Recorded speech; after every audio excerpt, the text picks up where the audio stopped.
ngayon sa Don Leopoldo Season Convention Center sa Alaminos City, Pangasinan at masasaksihan natin ang aktibidad ng INC-TSB, ang TSB Talk and Workshop. Kasama sa aktibidad nito ang distrito ng San Carlos City, Pangasinan, distrito ng Urdaneta, Pangasinan, distrito ng Rosales, Pangasinan, distrito ng Alaminos City, at distrito ng Zambales North, kasama rin ang distrito ng Lingayen, Pangasinan. Tara mga kapatid at alamin natin kung anong meron sa loob.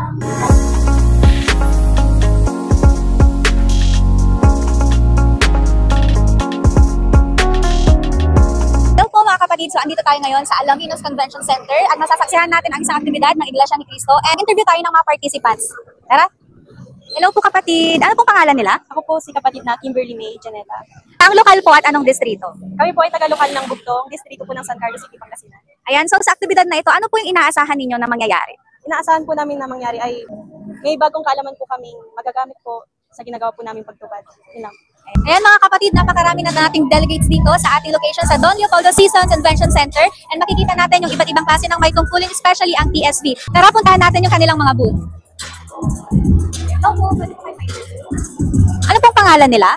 Kami po ang kapatid na Arbel Vicena.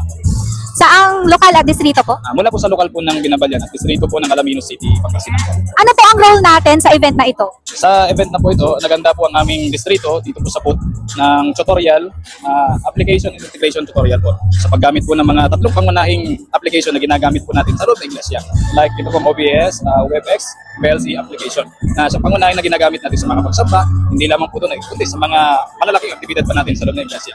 Ayan mga kapatid, dito naman po tayo pumunta sa distrito ng San Carlos City, Pangasinan at tingnan natin ang kanilang booth. Pwede po kayong ma-interview? Ayan. Ano pong pangalan nila? Ako po pala si kapatid na Harley Roylada po, mula po sa lokal na Macabito, distrito po ng San Carlos City, Pangasinan. Ayan. Ano pong meron dito sa booth ng San Carlos City, Pangasinan po? Meron po kaming inihanda pong mga computer building. Ibig sabihin po yun, kapatid, ay pwede po silang maglaro po ng games kung paano po mag-build ng mga computer po.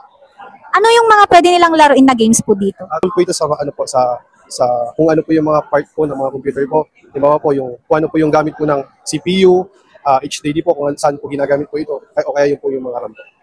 Parang gusto ko rin matutunan yun. Ano pong maitutulong nito sa pagiging TSB officer po? Malaking tulong po ito sapagkat ito po ay pwede po nating magamit po sa ating mga ginagawang pagtupad po. Lalo na po pagka nagkaroon po ng troubleshooting po ang ating computer po na ginagamit po sa ating pagtupad, pagkakaroon po tayo ng kaalaman po kung ano po yung mga dapat po natin gawin. Ayun, thank you so much po kapatid. Ilan nga po sa mga natutunan ng ating mga kapatid na TSB officers ay tungkol sa CCTV camera, andyan din ang computer building kasama ng iba't ibang parts nito, ganyan din ang mga makabagong application software na magagamit nila sa mga pagtupad at marami pang iba. Taos puso ang pasasalamat sa ating tagapamahalang pangkalahatan, ang kapatid na Eduardo V. Manalo, para sa mga ganitong aktibidad na inilulunsad nila para sa ating mga may tungkulin. Sa pagsunod, pag nawag kang tatlo, ang iyong panitan, pananampalataya, ipan, ang Diyos sa bigla.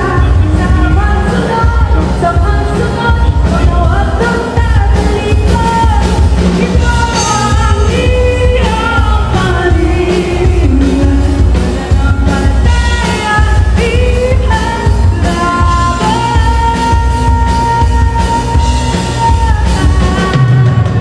Nakauwi na kami. Ayan, thank you kay Father, kay Mother, tsaka yes, saka sa kapatid ko. Nakaraos and safe nakauwi. Thank you so much. So dito ko na po tatapusin ang vlog na ito. I hope na nag-enjoy kayo and see you on my next vlog mga kapatid. Bye!